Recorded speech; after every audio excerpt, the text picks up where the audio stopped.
Hey everyone, welcome back to our channel. Today I'm going to show you how to transfer money on NatWest Adapt account. Let's get started. First of all, open the NatWest app on your phone and log in using your fingerprint, Face ID or passcode. Now on the home page, tap Payments or Pay Someone. Now choose an existing pay or tap Add New Pay to enter the recipient's account details. For a new pay, you will need their name, short code, and account number. Enter the amount you would like to transfer. You can also add a reference if needed, like lunch or gift. And finally, double check all the details and tap confirm.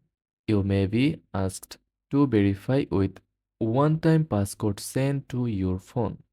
And that's it. Your money is on its way. Thanks for watching.